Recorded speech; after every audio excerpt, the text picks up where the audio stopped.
and on his very first day finds Bigfoot. Come on, man. That's a dude in a monkey suit. Yeah, he's like, that's what he said, dude. Hold on 1 second. We're live, but...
The RowdCAST contains adult languages, adult themes, and adult situations.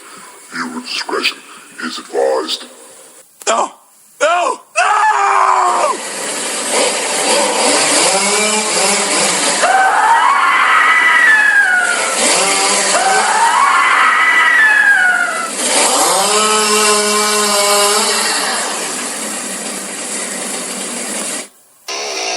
This is the RowdCAST. It's where I talk about what I want, when I want, however the fuck I want, and you can't do nothing about it, because this is the goddamn internet. What the fuck is the internet? First of all, dude, you don't have an ex. Secondly, this is a fucking show dog with fucking papers. You can't board it, it gets upset. Its hair falls out. Walter, fucking dog has fucking papers. Over the line! Fuck it, I'm about to graduate. You should be sucking on my ball sack.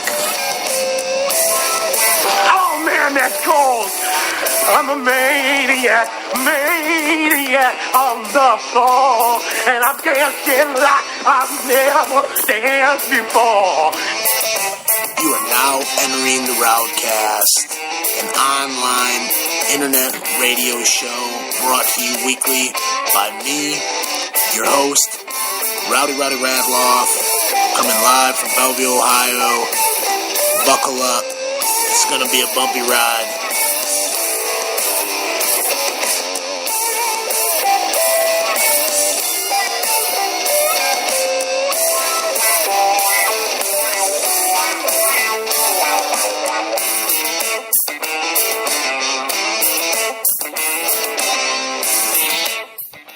Welcome back, you little motherfuckers. This is another episode of the RowdCAST. This is, I believe, number 36 of the RowdCAST. Still doing it. Nothing's changed. It's a Sunday night, little special extravaganza episode, little Easter. The Easter Bunny came this morning. I think my guest might have actually shot him. He told me he found one in the bushes this morning, and he might be dead now. So, bringing back to the show. I mean, how many podcasts have I done with this fucking psychopath next to me? He's probably the best guest that I ever had on here, and definitely the most entertaining one. Luckily, I caught him right before he was about to head back down to the Kentucky lands and do some work down there. So, wanted to get one in. I know there's shit he wants to talk about, shit I want to talk about. So, without further ado, Shane Hamer, welcome to the RowdCAST. Welcome back. Thanks, brother. Happy to be back. There's only fucking one Shane Hamer. Well, there's a couple other fags on Facebook, but you'll if you type in my name, I'm sure you can figure out which one I am. And the report on the Easter Bunny is I did take him out. I thought so. I know it said cottontail rabbits were not in season, but I'm not sure if this thing qualifies as a cottontail rabbit. It was just way too big. It seemed unnatural that it was dropping eggs out of its ass. It was so eggs. I mean, maybe it was an endangered species rabbit. I'm not sure. I got it cooking in the crock pot right now, man. Hell yeah, rabbit stew. That's what I'm talking about. That's a fucking good Easter right there. I was out hunting for the leprechaun last month, and I don't know. I think he's working with Dana White or something. Fucking Connor. Fucking fag. Yeah. What do you think about that, Rowdy? Do you like it? Do you like seeing all this bullshit, all this pre-fight drama? I don't know. It's they're doing what they need to do. They're keeping people hyped.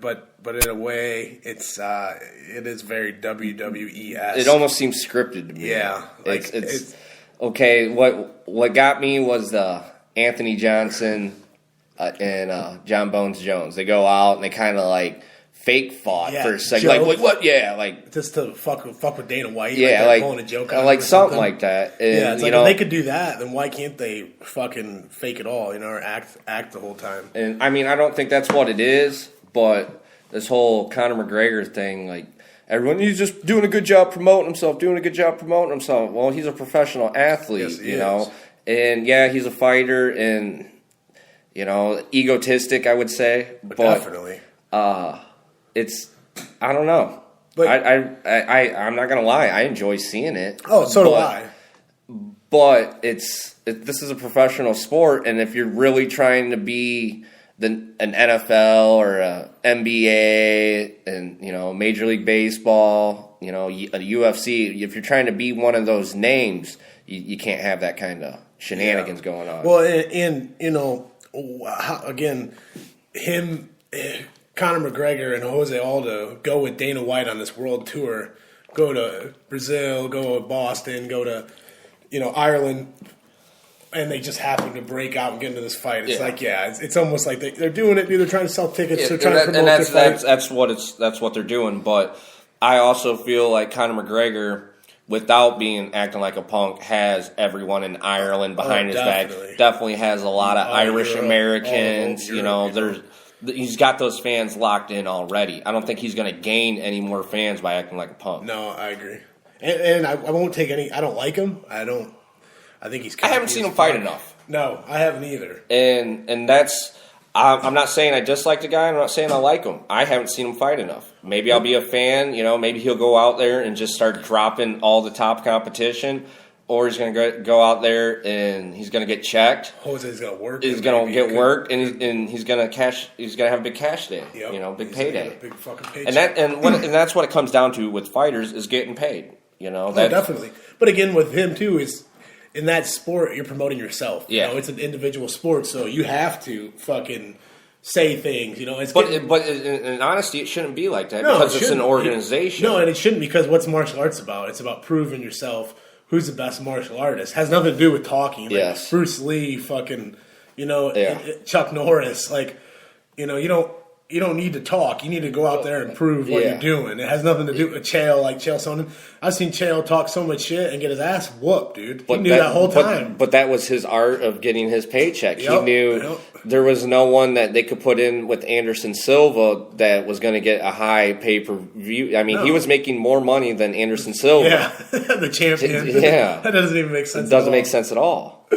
That's funny as fuck. But yeah, Conor is, I don't know, he is what he is, We'll see how it fucking unfolds, but it's interesting. I think Jose Aldo's a beast, so that's a tough fucking. Well, fight. Yeah, that's the thing. He's the shit, and he's been the shit for a long time. For a long time, and I'm not even a Jose Aldo fan. No, I'm not either at all. At all, but you give. I wasn't an Anderson Silva fan either, but watching him fight was like, oh my god, he's the greatest thing ever. Like, dude, the thing that Anderson Silva would do that like no one else is when you get in that little zone, Yeah. like when you start just clowning, see his head, and, yeah. you see his head, and like he just even the one with like Stephen Bonner, remember? Yeah. Stephen Bonner put him against a cage and he put his hands down. Yeah, he puts his walks head back up, and over. let Stephen just, like, fucking They were tee in the off. center of the He was ring, like- and then he walks back to the back of the cage, puts his back against the cage, puts his head down, and Bonner throws everything at him and doesn't hit him once. No, dude. And that reminds me of a like- Muhammad Ali fucking little incident. Makes a dude miss 22 punches in a row. Doesn't he? Just he bobs. He's in the corner, just tap, tap, tap, tap. You can't hit me. You can't hit me. And then the dude just looks at him. He's like, I can't hit you. And Ali does like a little ass shaking dance and just starts, working flurries on him. God, I seen something about Conor. Ali is. A big thing on the internet about Conor, about how tough he is, that he checked the leg kick in practice and broke a dude's leg. Like, yeah, that happens all the time. Having that Anderson Silva, that's nothing. No. That they're acting like that's like because his checks are so tough, they're breaking legs. Check the leg that's kick. yeah. You checked the leg kick correctly, and you fucking broke his fucking shit. Yeah. man, I don't know, but Anderson is definitely, greatest I've ever seen fight. Yeah. Like you said, I'm not even a fan Yeah. of the motherfucker, but I'll give him credit. The UFC, like, people have to realize that in the UFC, dude, to win 4 fights in a row is fucking a huge accomplishment. Chuck Liddell was like the champion forever, and he only defended his belt like 8 times, 7 or 8 times, man. It's like you don't usually like it don't matter how badass you are, dude. There's somebody's coming, dude. They're gonna take you out. And it was like when Chuck fell off, he fell off. There was like he got KO'd. Like, oh boy, got KO'd. All right, man, you better one more. Got KO'd. Like, all right, bro, you ain't got it anymore. No, you can't take those hits like you used to. You were the most exciting. He was by far the most exciting fighter I've ever watched. Oh, definitely. There's Definitely. him and Tito. That was Yeah, such great fights. That energy that fucking Chuck Liddell brought to the fucking UFC, man. And as a fighter, not saying I'm a fighter, but as a fighter, you don't want to get out on your downfalls. You always want to go out on top. And that's probably the hardest thing for a fighter to do is swallow their pride. And then, definitely. I can't imagine the depression would go in. It's like getting your balls clipped off or something.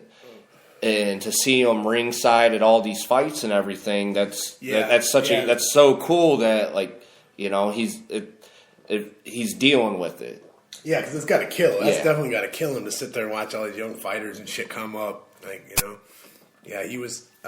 You have to say that he is the face of the UFC. He was the face. Yeah, he's the one that helped it really take off for sure.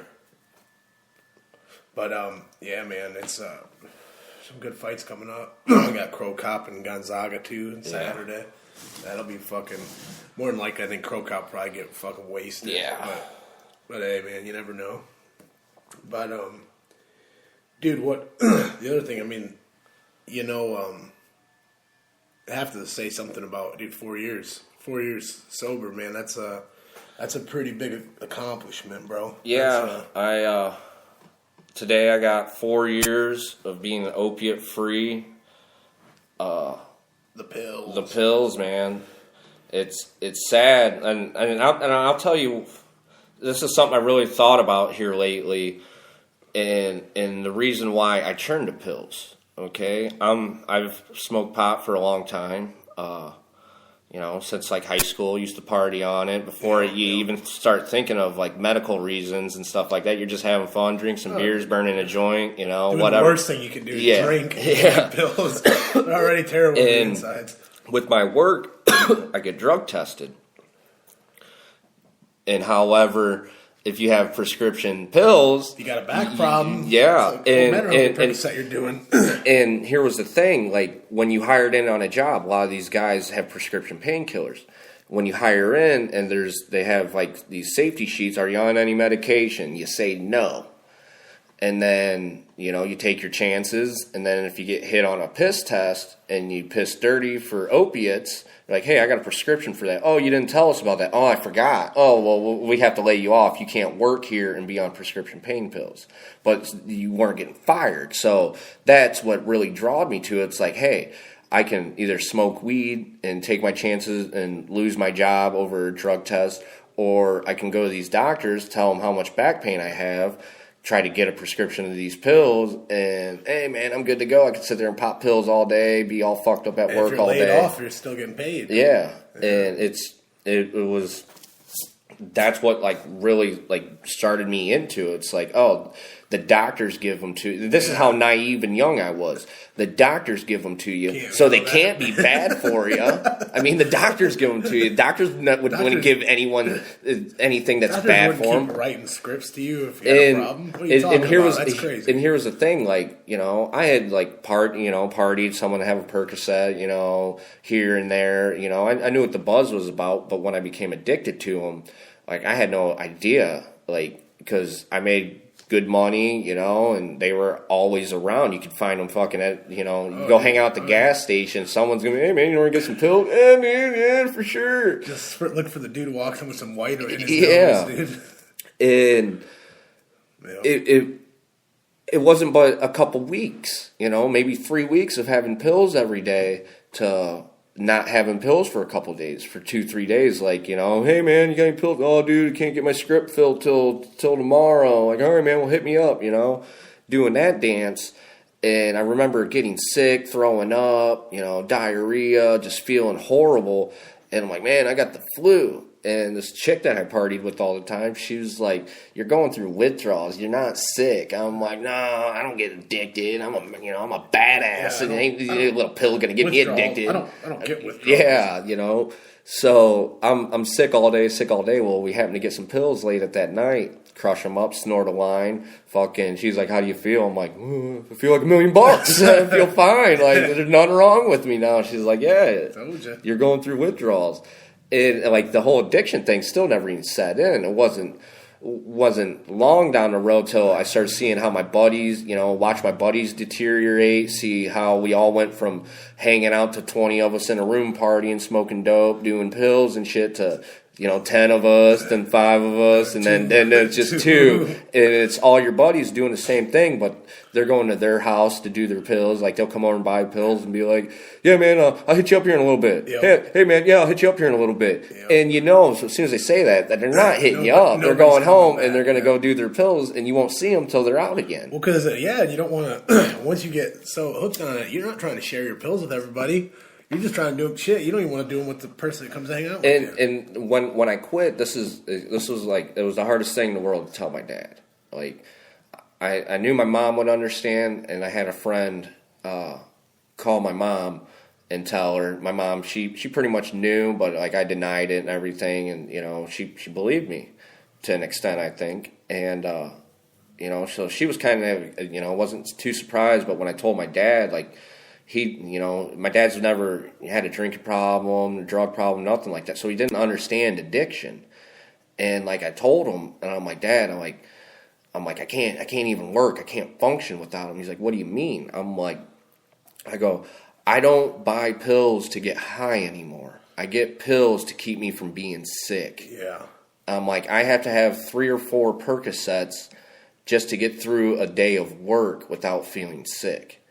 And that, you know, and that was the hardest thing for me to ever tell anyone. Oh, dude, you know? Yeah, And I've had, and the great thing about my success story is the support group I've had, you know, from you. Like, you were the only person I could trust to be around when I was going through that. And every night you worked the kitchen, you didn't get off work till 11:30, 12 o'clock at night. And I was so strung out, I wasn't sleeping. And you would come over and, you know, we'd just bullshit, watch movies, you know, and you literally watch demons.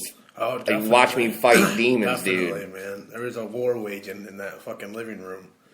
Yeah, that was a scary time. But and that's the thing. I've had a really good support group from old wrestling coaches, old football coaches, you know, and what I think hurt my dad the most was there was nothing he could do to help me because he's never experienced that, and it was other people in the community that had dealt with addiction and stuff like that that really showed me what I could do. And, 4 years down the road, I'm still struggling. I still have, the same problems. I deal with money issues, deal with paying rent on time, trying to have fun, relationships. I still have all them same problems, but they're not, but I can deal with them now. Yeah. To where back then it was like, oh man, I got another bill I can't pay. Well, I got $20. That's 2 perks. I won't think about that bill about that bill tonight. That's the truth, bro. Just you feel, you feel completely different. And it takes a while to feel different. But you said something earlier, or whatever, that I was thinking about. How you said you can feel feelings again. Yeah. That's like you said. It's the problem doesn't go away. You just numb to the problem. Yeah. You don't give a shit about the problem because. Well, here's the thing too. Like I was going through a breakup when I would say I became an addict to pills, and it just numbed everything. It didn't numb like physical pain. You could smash your hand in something at work, and you write your prescription. You're not really numbing your pain. You're numbing your feelings, your emotions. Yeah. It's not a painkiller. It's an emotion killer. Yeah.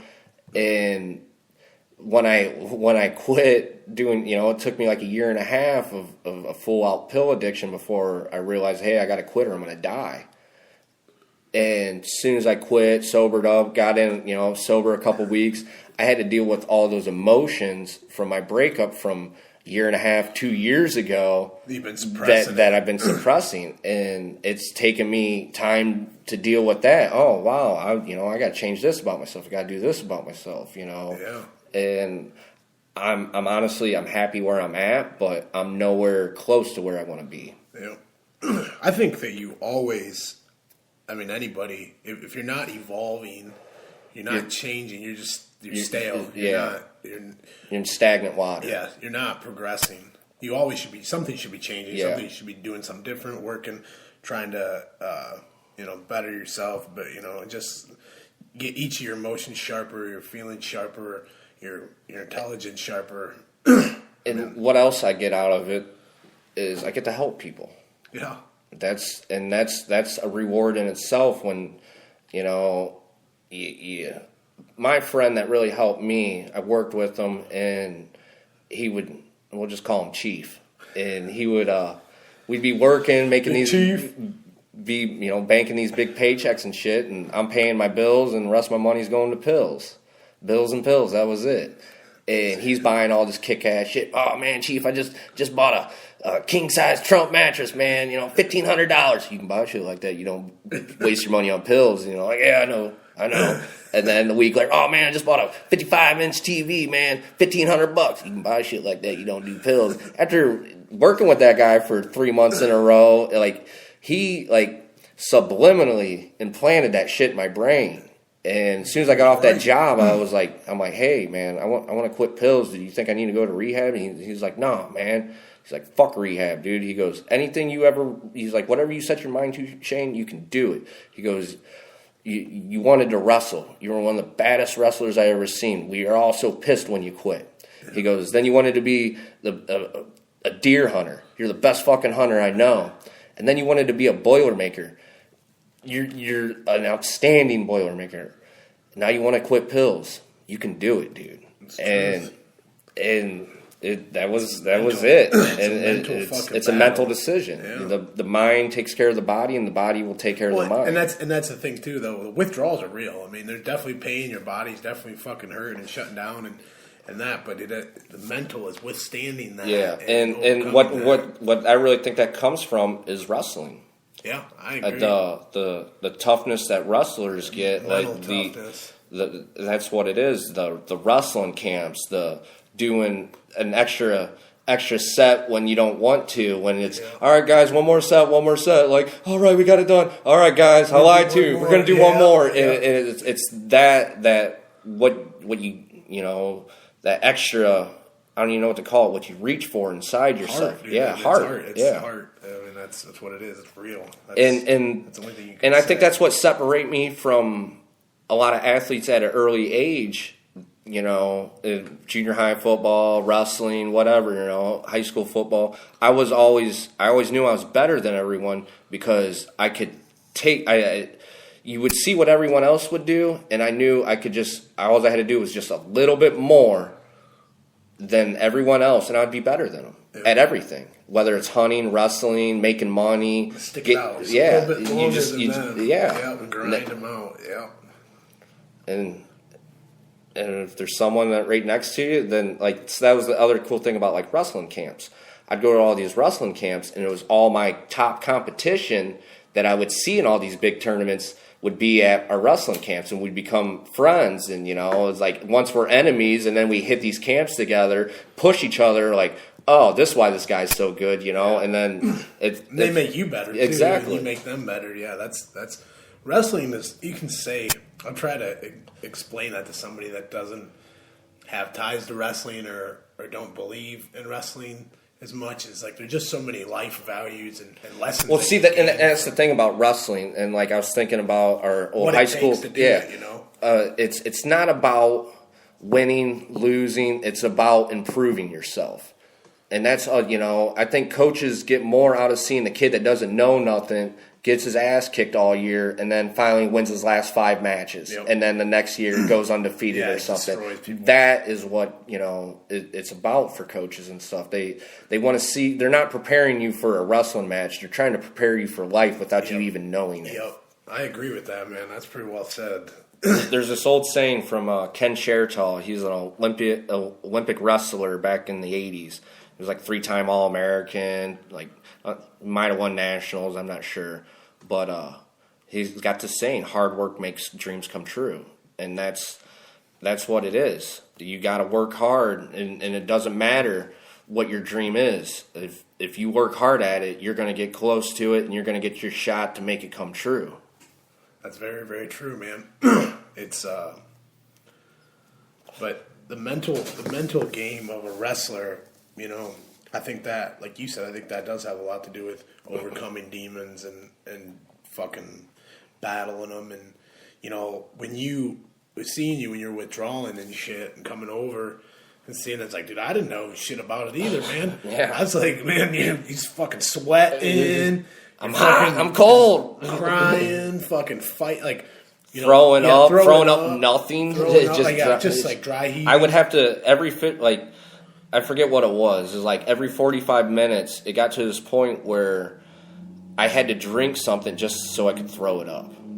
Or I'd just sit there and dry heave, and I literally thought I was going to throw up an intestine.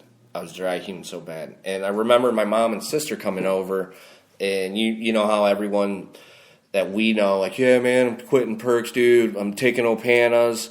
Opanas are just as bad as, the other pills you're taking. Oh, definitely. I mean, now you're substituting one for the other. It's more of a mental thing. And my mom showed up, she had an Opana for me.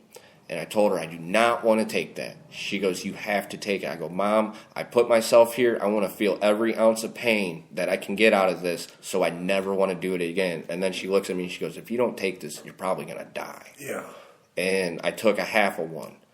My sister's friend gave her a whole one. They gave me a half of one, gave the other half to my dad. I took it. I could start eating. I was holding my fluids down, and I felt better. But I never, ever once called my dad and been like, hey, man, can I get that other half? All it was for me, that half allowed me to start holding fluids again, and that's when, I felt like I was coming back alive. I can't say Opanas are the bad, are not a good thing, but you only need a day's worth, 2 days worth, tops, where these guys are getting them 3-4 weeks in a row. You don't understand. A doctor has to sell prescriptions. Are you mean Opanas or Suboxone? Suboxone, yeah. Okay, what I keep saying. Opanas. Yeah. So say Opanas are pretty hard. Yeah, my bad.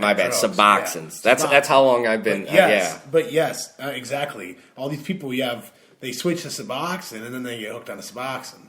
Yeah, like you said, you're not doing it. If you're doing it for 3 or 4 weeks, you're done. Yeah. You've already lost. Yeah, Suboxones, my bad, not Opanas. That'd been the worst thing in the world for my mom to give me. Why the fuck's she giving you Opanas? It's oh, goddamn. Fucking, she's trying to get you fucked up. No, it was Suboxone. Yeah. Yeah. But, yeah, man. And You know, anybody that's out there that listens to this shit that, that needs somebody to talk to or yeah, I'm always here for all my friends. I'm pounding it in their brains, and a few of them have got it, and some of them have gotten better, and some of them are still in the same place. And I hope they find it to want to get out. I hope they're tired of killing themselves slowly. That's all you're doing. If you're in your 20s right now, 30s, and you're doing Percocets and Oxycontins and Opanas and heroin and all that nasty shit, you're gonna live to your 50. Oh yeah, you'd be lucky. If you're in your 30s and if you don't stop now, you're not gonna live long. You see these old timers that are doing pills like they're kids. They're dropping like flies. I mean, and this is where I'm going to take a twist on my whole addiction thing. After I got through my pill addiction, I still drank, still smoked weed. I mean, I was far from living clean, but I didn't feel like I was so addicted to the rest of that stuff. And I started eating mushrooms a lot. I was like, you know what? Mushrooms come from the earth. I don't want to cram drugs up my nose that I think are going to kill me by the end of the night. I don't, ecstasy's too hard, and I just went through hell, and one of the reasons why I quit eating mushrooms a lot, I ate them a lot when I was, 20, 21, 22, I had a bad trip, and it'll happen. Yeah, it'll happen eventually. You're going to fuck up and you're going to be doing something shitty, and, it's karma's a bitch. It's going to come back and hit you in your trip. And after my pill addiction, I wasn't scared of the devil anymore. I'm like, dude, I just went through fucking hell, dude. Fuck the devil. I'm going to eat these mushrooms, and if the devil shows up, I'm going to laugh in his fucking face. And they're the penis envy mushrooms. And you only had to eat a little bit of them, and it totally changed my psychedelic I don't know how to say it. It just my outlook on what I thought about psychedelics, oh, I can control this. This is all mental too. And then slowly but surely I started. I ain't gonna lie, I was eating a lot of mushrooms, going to a lot of concerts. Listening to a lot of music, eating a lot of mushrooms.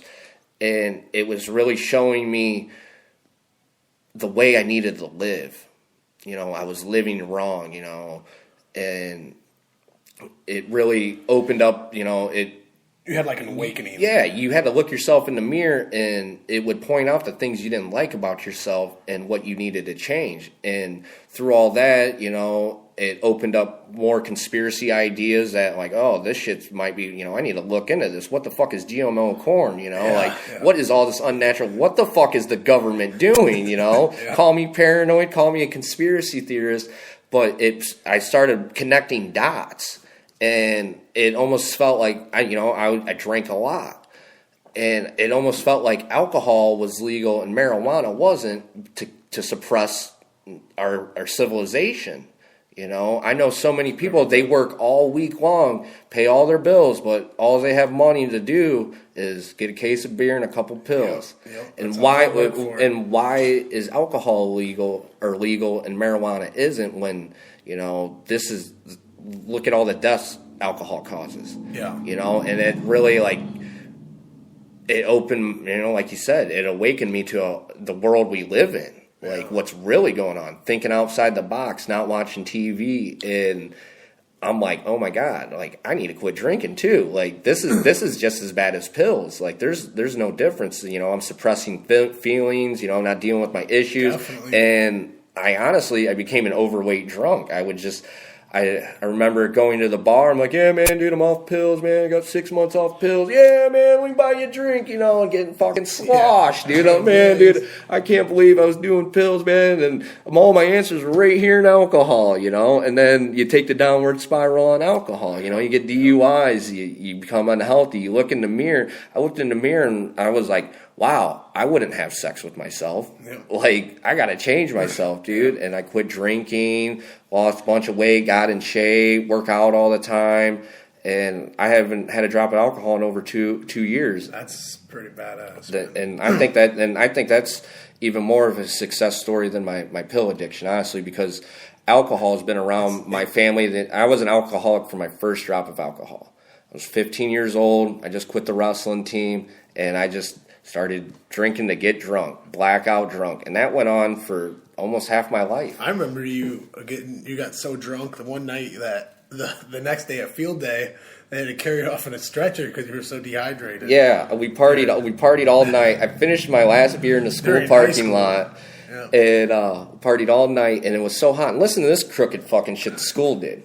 Okay, we all know the school's got drinking fountains, right? Yeah. Water's free in school. Well, the day before field day, you had to give them your $2.25 for a packed lunch. And they give you like a bottle of water or something with your packed lunch. And, I didn't have extra money. What extra money I had went to weed and beer in high school. And so I had to have a lunch. I gave them my lunch money the day before. And, I'm all dehydrated. I'm sobering up. The hangover setting in. And I go to the assistant principal, and I'm like, hey, I'm dying for thirst, man. Can I go into school and get something to drink? Or they're like, oh, Shane, yeah, they're selling bottles of water over there for $1.50. And I'm like, dude, I don't have any money. I had to give you my money yesterday for a stupid packed lunch. I'm like, how can you not provide me with water, dude? I'm dying here. That was a lawsuit. If my dad was smart, dude, I would not be living. I'd be on a farm hunting and making hunting videos all day long. And the thing was, I had one more event. It was tug of war. We did tug of war, and I remember just so exhausted, going over and passing out, and everyone else is playing, laughing, and I had no energy. I was like, I'm gonna die. I'm like, my body's shutting down. No one cares. Like, I couldn't scream for help. I was just. Before I blacked out, I knew I was a goner, and I was just laying there face down. I'm like, this is it.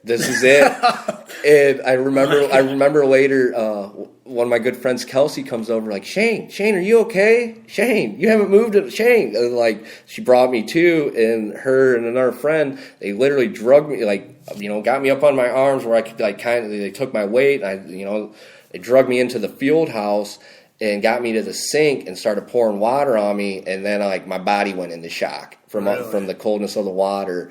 Body goes into shock, and I come to, and I'm getting loaded up in the paddy wagon back to the ambulance, and everyone's like, "Hey man, yeah!" And I'm just like, I felt like Joe Dirt when he walks outside TRL, and everyone's like, "Woo, Joe Dirt!" And or the school after he saves the kids or whatever, and everyone's cheering, "Hey man!" And I just throw up the devil horn That's what's up. That's what's up. And here's the funny part. We get to the hospital, and my mom, she meets me there. And doctor comes back in, which it was just me and the doctor for a little bit. He's doing all his work. And my mom showed him, yeah, school called, said da-da-da-da-da. And so I run down here as fast as I could. I'm like, everything's good. I just got a little drunk. And then the doctor comes in. He was like, hey, I got your blood results back. And he looks at me, looks at my mom, looks back at me, and goes, you have nothing in there. And turns around, walks out. I look at my mom. She looks at me. I'm like, man, my dealer's got some explaining to do. I'm like, man, I was burning down like a motherfucker last night. He said nothing. Nothing in here. He's like, kid, I'm not going to make this uncomfortable. But here's the funny thing. When they called my dad and was like, yeah, your son passed out. He was, we went over to his truck and seen there was an empty case of beer in the back seat. He's been drinking and da-da-da-da-da. He's at the hospital right now. And my dad's like, well, if you guys knew he was drinking, how come he was not suspended? And how come I was not notified of this? And, oh, well, another lawsuit right there. God. Wow. Didn't handle that one well. Yeah, nowadays they would have got sued and fucking anything for that. Yeah. I mean, people are fucking so sue happy. Oh, yeah. But, I mean, the whole selling bottles of water. I remember. But I remember, watching, kids running. They turned on the sprinkler thing. We had this 30 hole drinking fountain for the football team. They cranked that open and get some sprinklers going for the kids to run through. I'm like, where the fuck, man? Yep, that's fucking bullshit. And needless to say, they canceled it after that year. But yeah, man. I mean, seriously, like you said, your success story, man, is for a lot of people to take notes, man. And you've done a lot in a short time. a lot of people ask me, dude, why you quit drinking, man? You don't drink that, you're not in the bar every night. And it wasn't really that. It was every time I did drink, I would black out and get in my truck, drive, or whatever, pass out in weird places. And I would have to say my honest reason why I gave, not so much the pills, but the alcohol was because my dream. I want to be the best, I want to have a hunting show. Yeah. I want to make a living, someone paying me to go on hunts. And that's me taking the extra step to go the extra mile that my competition isn't doing. Yeah. I'm not, they're all hungover on the weekends trying to go bow hunt in the evening when I'm, just giving it my all now. I realize that, I thought somewhere down the line someone's going to see potential. I mean, yeah, this kid's fucking awesome. We're going to make him a pro staffer and give him a TV show. I thought someone was going to give it to me. Nope, dude. I got to work, and I got, Well, dude, you're on the right path. Yeah. I mean, Ridgeview Outdoors, that's all that shit is fucking awesome, bro. You're getting so good at it's going to get so much better, too. I'm having so many ideas, and the direction I want to, you watch so many hunting shows, there's no really personality. There's, I want to make people laugh. I've always made people laugh, and I kind of want to, I want to entertain people as I'm hunting. I just don't want to take them hunting with me and be like, oh man, there's a big buck out here. Dude. Oh man, I killed that big buck. Watch me eat its heart now. But you're also teaching them too. You know? They're learning about hunting, but you're making them. It's a show. It's a show. It's an adventure. Yes, is what it is. Yes. Yeah, it's I mean, everything I've seen that you do, and like I said, you have some great ideas, man, and that's going to be. I'm interested.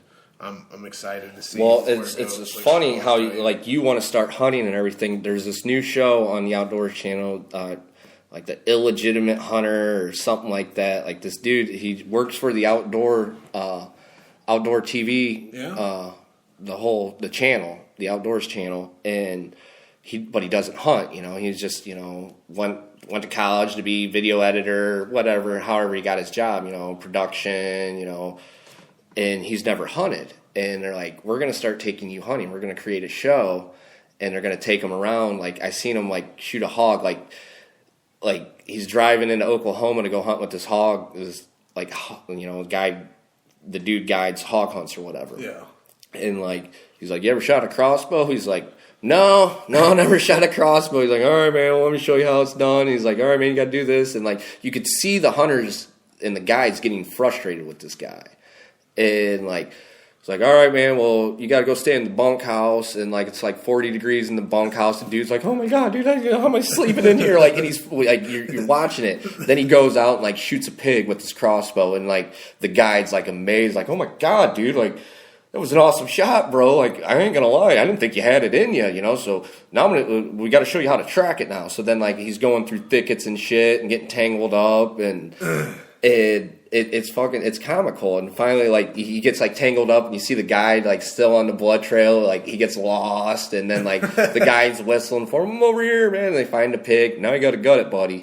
And he's gutting it, field dressing. He's got his hands in the chest cavity. It's so warm. I got blood on my hand. It's comical. The cool thing is, by taking you hunting, that's what I'll get to see. That's what I'll get to capture on camera. I can't wait. We'll get to watch you grow into a hunter. I can't wait, dude. That's something that excites me.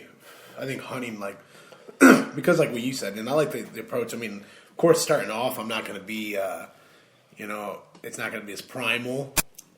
And since you're starting off, you'll see so many shows. A lot of these guys are beginner hunters, and they're pretending to be these awesome hunters, and they're going on paying these, guides for extreme hunts, for elk and everything, I mean, they're doing it and everything, but a lot of them, they have these great careers already, and oh, let's start a hunting show now, I got some spare time, you like to hunt, you're an excellent hunter, and they pretend, and that's, hunting shows are reality shows. Oh, definitely. Definitely.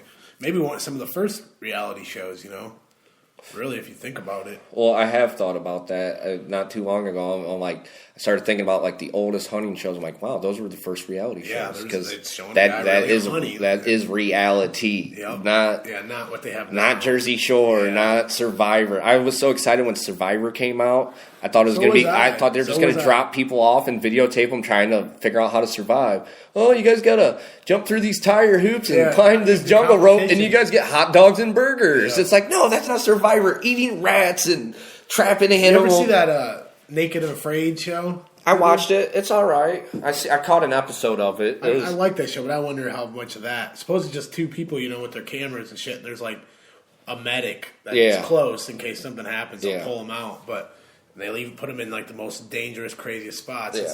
It's interesting. I mean, I don't. Again, nowadays everything's so scripted and shit that you just. I like that dual survival. I mean, it's scripted and it's fake, but they're giving you real experience. Like the 100. Like I learn a lot on what I would need to do in an extreme situation on like an elk hunt if something happened. Yeah, like worst case wrapping scenario. your arm in moss. Yeah. To keep flies out of it. Like there's like just so much stuff that you learn. I mean, it's an educational show, and it's just it's so cool. It is very cool, and it's interesting to me. That's what I love. I love the outdoors. I love fucking. I can't wait to go on a hunt, even if I don't even shoot anything or kill anything, just to be out. Well, there. that's what it's about. It's not about killing animals. It's, you have to kill to have hunted, but it's the things you learn about yourself. You're secluded in nature, and I remember hearing squirrels running through the woods, like, oh my God, that's a deer, and my adrenaline's pumping, and then, like, you see a squirrel pop. I was like, what the fuck, dude? And then, like, you hear deer coming through the woods, and it's like, oh my God, what are they? It sounds like a herd of deer coming through the woods, and it's like two, but they're making so much noise. After so many years, you can tell the difference between a squirrel coming, a deer coming, a human coming. You know the sounds that the woods make. call. Yeah. That's pretty awesome. That is pretty fucking cool. Not to change it up on you, but another thing I wanted to get I figured is appropriate too. What do you think on? Have you seen anything on the news about this dude that crashed that plane? Yeah. The fucking isn't that shit? I crazy? didn't see a whole lot, but what I did see, he was on a bunch of antidepressants. Yeah, all depressed and stuff, and but kill himself and kill 150 people. Suicide. It's like, with the shit that just happened, Baker dying and stuff. Yeah. You wonder about depression. There's so many people out there that are battling sick. demons. Yeah, They're battling demons, just a different kind of demon. But I think we subscribe all these fucking drugs to people, and how do we know that sometimes it doesn't make them worse? I've seen a thing on. Remember the Grizzly Man? Yeah. The little fruity guy went and lived with the bears and ended up getting eaten by the bears. Yeah, he got mauled. Well, I seen a little documentary about him. Like they sat down with his friends up there and stuff, and they talked about what kind of person he was, and like how troubled he was, and they would prescribe that guy. I call them happy pills, antidepressants. Let's mellow this guy out. And what that did to him, and he told his friends, he's like, no, I do not want to take them. He goes, when I'm on them, I'm just on a straight line. I'm mellow. When I'm not on them, I have great highs and super low lows. Yeah. But you got to have them super low lows to have those great highs, Yeah. and that's kind of where I'm at. I wouldn't say I'm depressed. I'm very stressed. And I have been for past few months, but I also understand with these great lows, it's going to slingshot into great highs, and I need to learn how to deal more with my emotions because I know there's going to be more low times that comes. It doesn't matter, I could get the greatest job, I could get my TV show, but my parents are still going to die, my friends are still going to die. There's going to be low points in my life, the hardest points in my life are still to come yet. I don't have any kids, but if I had kids and lost one of them, that's where that's where you have to know how to deal with things. I think that's life though too. That is life. You have that shit's gonna happen. Accidents, like people are gonna get in accidents. It's gonna happen. Someone, it doesn't even have to be their fault. Somebody else could run a stop sign and kill them. But now that scientists have figured out a way to level out people's emotions, that it's almost like a false sense of life. You're supposed to have those highs and lows, you know. And there's supposed to be times where there's like nothing going on, and like, man, this is boring, man. What am I doing with myself? That's where you have to search your soul to grow, to pull yourself out of that low point in your life to find happiness again. And it's what you learn from that low point to that high point. Everything in between is what you take to the next one. Exactly. When you're on the downfall and like, oh man, things ain't going good. Oh man, oh shit, things getting worse. When are things going to change? You know, and you figure out like, how you change it. It's like, I got to get back out of this. I know what I got to do. You know, I got to work hard. I got to, you know, hang around the right people. I got to go out and socialize people when I feel like sitting at home, you know. I got to exercise, got to eat right. Yeah. And that's one thing right now. I'm working out of town. I'm not exercising. I'm eating horribly, and I'm losing weight, and it's put me in a low point. I'm not going to lie. And then with everything with our friend losing his life, I was in such a low point, but now I have buddies and friends that are, you know, in a lower point than me. They just lost, you know, loves of their life, their brother, their son, you know, our friend. And now I have to help people out, you know, and you take a new look like, oh yeah, guess my problems really ain't that bad, exactly, you know. And, you know, I know in my heart that couple weeks from now, I'm going to be back on top, you know, buying concert tickets, going to have fun with friends. Stack of money in your pocket. Yeah, man. But that's it's part of the game, man. It is part of the game. And I think dealing with it instead of, some people, I'm sure need medication like that. They need it, blah, blah. But I think a lot of times, like you said, it's taking people's feelings away. And then they ignoring the problem. Yeah. Putting a Band-Aid on it. Yes, like numbing, doing the same thing fucking your prescription painkillers do. Yeah. You know, you're numbing your feelings. And I honestly think the best thing for depression is exercise and being outside. I agree. I think I think stress relief 100%. Yeah. You have a bad day, you go work out, run a treadmill, fucking pump some iron, dude. Oh my god, dude! After an hour, you're jacked, dude. It's like it takes all that negative shit and turns it into like fucking something positive. You leave the gym, you're ready to go, man. That was one of the hardest things when I used to work out late at night. I get done working out, I'd be like, I gotta go to bed. Yeah, I can't. You're high as shit. Yeah, it's a high. It is. Your body producing endorphins and stuff that got you all. It's like you're on cocaine. Dude. You're like, I'm ready to go. I ain't sleeping. Yeah, I'm ready to do it all night. That's the truth.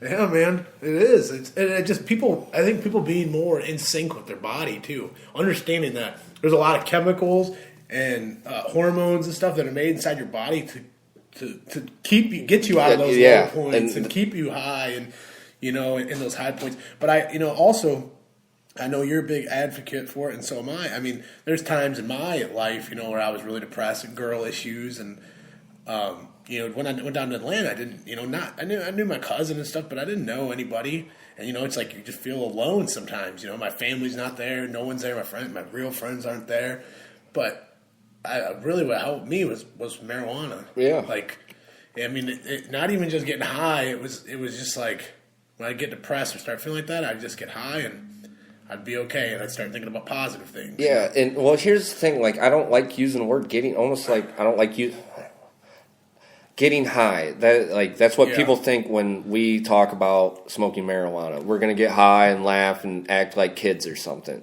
That's not what it's about.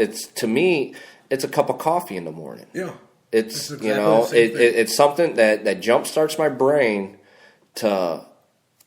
And here's the thing: I never smoked marijuana and have negative thoughts, really. I become creative, and I look at the good things at life. Like, I told a guy one time, marijuana makes everything better. He's like, what do you mean? I'm like, okay, well, let's say me and you, we go elk hunting, we kill an elk. That is fucking awesome. Nothing gets better than that. Unless you got a joint to smoke right afterwards. Yeah. Because it makes you more aware of your surroundings. It makes you appreciate things more. That's why so many people like to smoke weed and watch movies. It makes you feel like you're a part of the movie. Video games. Yeah. I mean, it does. You're not getting. When people first start smoking weed, they geek out, they act a fool, they eat everything in their kitchen. That's getting high. Yeah. Okay, Yeah. when you eventually be what you call a burnout. You don't get that high anymore. You don't geek out. You know, you don't. Well, it's just like a medicine. It's just like taking a medicine that's prescribed. Yeah. You need some, then you do it, and you're okay. You're taking your medicine, and you're good. I mean, I truly believe that. But I just believe that marijuana is. I mean, we know it is. It helps with epilepsy. It helps with seizures. Helps with people the chemotherapy, giving people an appetite back that can't eat. It helps with fucking glaucoma.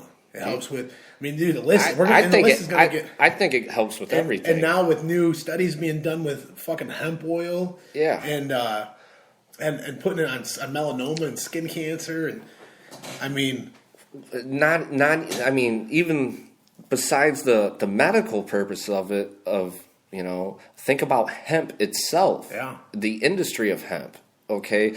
What it takes, the reason a guy made a thing that could take hemp and produce like 4 times more paper or some shit, like made this device, and that's like he was about to patent it and it was about to hit mainstream, and that's when they put out Reefer Madness and fucking started the war against marijuana. It had nothing to do with about people wanting to get high or use it for medicine. It was all about the paper industry. Of course. And it takes, for what it takes, okay, we'll say like a racism. A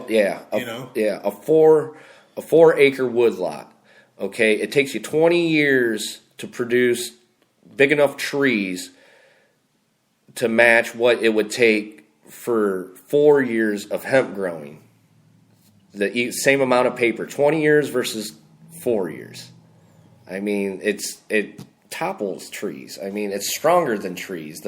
It's ridiculous that it's illegal. But now we have GMO trees that grow fucking 3 times as fast. So it's just they for the stupidest shit, they just make up these excuses, and it's so awesome to see it now, where you see all these people. Well, I seen this. I had to say this. I seen this report from Georgia. I still get Georgia shit pops up. They're medical now. They're working on it. Well, this guy come back from Colorado, had these little like candies, these little Starburst candies or weed candies. Fucking gets busted for it. They lock him up, no bond. Yeah. Fucking won't let him out. Can't bond out until he goes on trial, or they're gonna put him on like trial or something.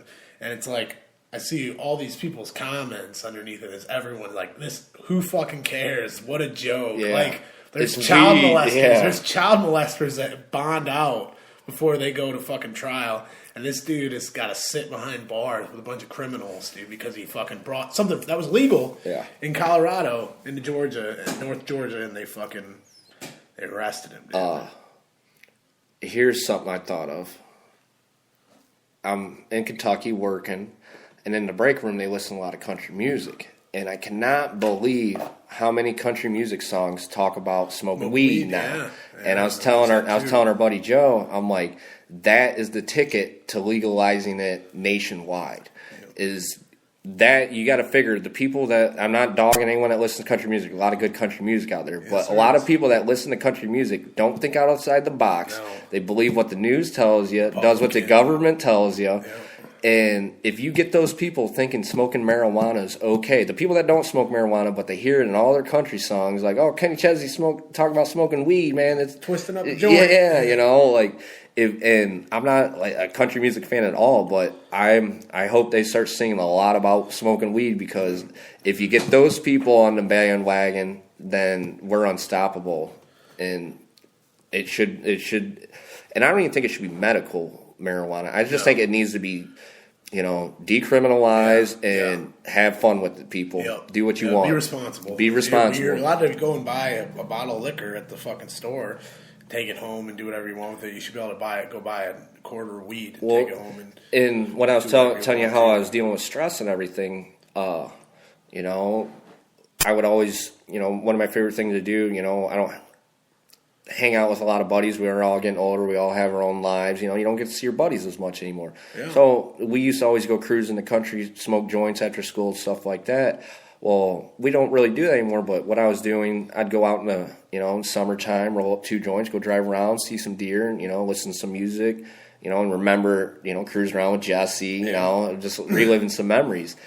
And, well, guess what? I can't afford to smoke marijuana now. But I can run across the street and buy a single black and mild for 69 cents, something that's going to kill me. It kind of relieves my stress a little bit, but it's killing me. Yeah, it still gives you a headache. Yeah, it makes you feel kind of shitty. But it does calm my nerves a little bit. But what I really want to do is go across the street and buy a blunt for $5, $10, something that's going to help me, not hinder me. Yeah, we're getting there, man. We're getting there. I'm happy to see the progress that's been made already. I think in the next 5 years, it should. I think people know. I mean, it's sad to say that I think it stems from everyone's pill addiction. We see this problem with pills, and the alternative to pills is marijuana. And I think people are sick of the fucking pills and sick of something that helps so many people is illegal and makes you a criminal. That's what if you think back to like when we were in high school, if you smoked weed or had anything to do with weed, you fucking druggie, you're a pothead. You're never going to accomplish anything with your life. I make more money than anyone I think I know, really. I just remember my little brother, he was little, but I just remember, why don't you go smoke pot? Well, my mouth, it was such a slander thing. Okay, I will. Yeah, this was my sister. I think I was like 11 years old, and she was, she's 4 years older than me or something. She's smoking pot. My mom wasn't home, was at work. And I knew her and her friend, you could smell it, and they're listening to music. You can't, you yell at them, they don't yell back, they ignore you. And I remember banging on the door like, I'm telling Mom you're smoking pot. Before I can even get pot out of my mouth, the door flies open. She grabs me by my hair, yanks me in.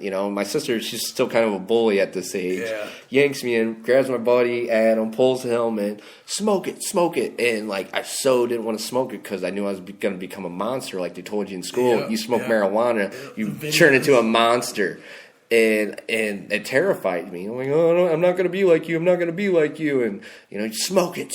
And I hit it. And now you can't tell Mom shit because you smoked it too. And I'm like, oh, you got me. But nothing happened. I was fine. I went downstairs. We went downstairs, watched TV, ate some fucking cookies, laughed a little bit. And that was it. My back of my throat burned for an hour. Yeah.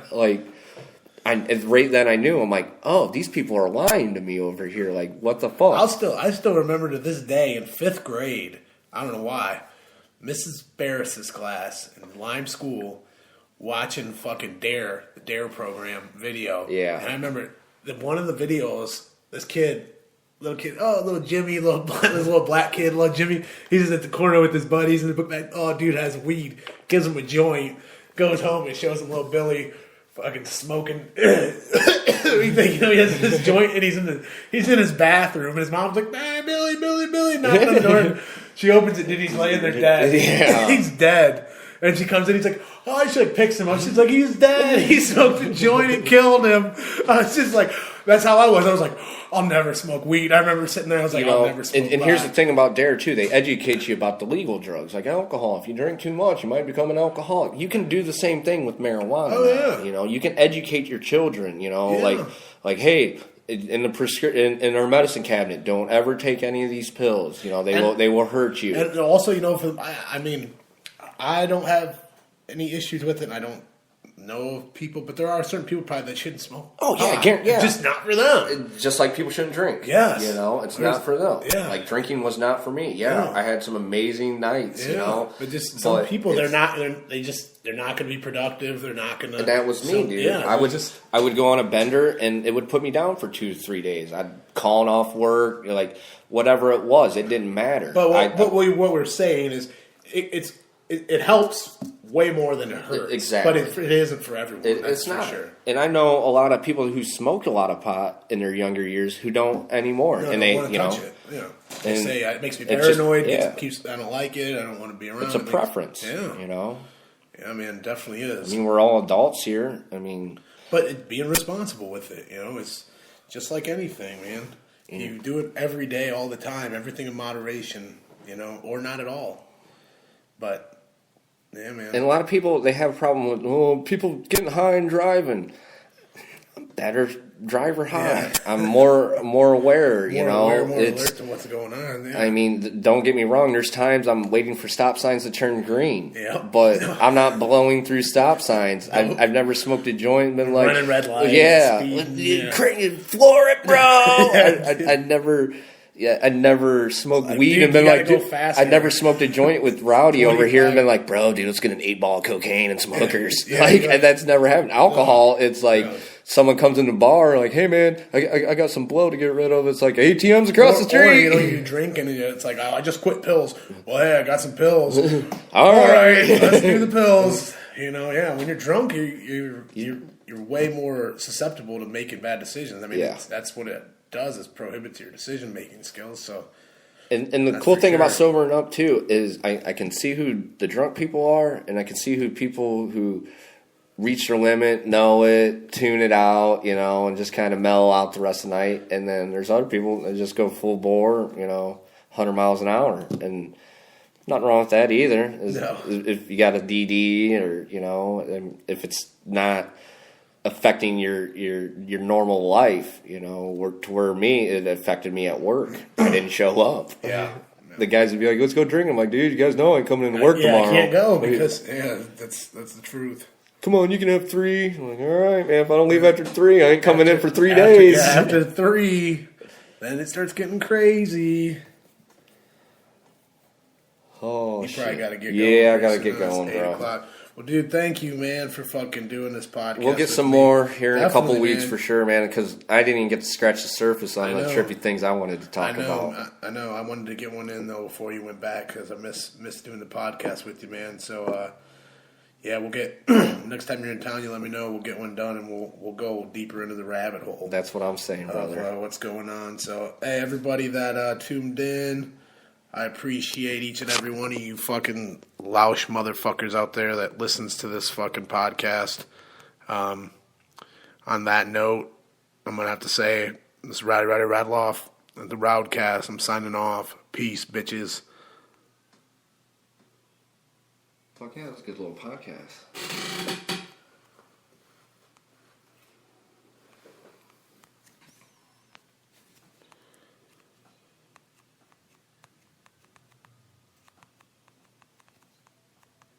Not turning it off.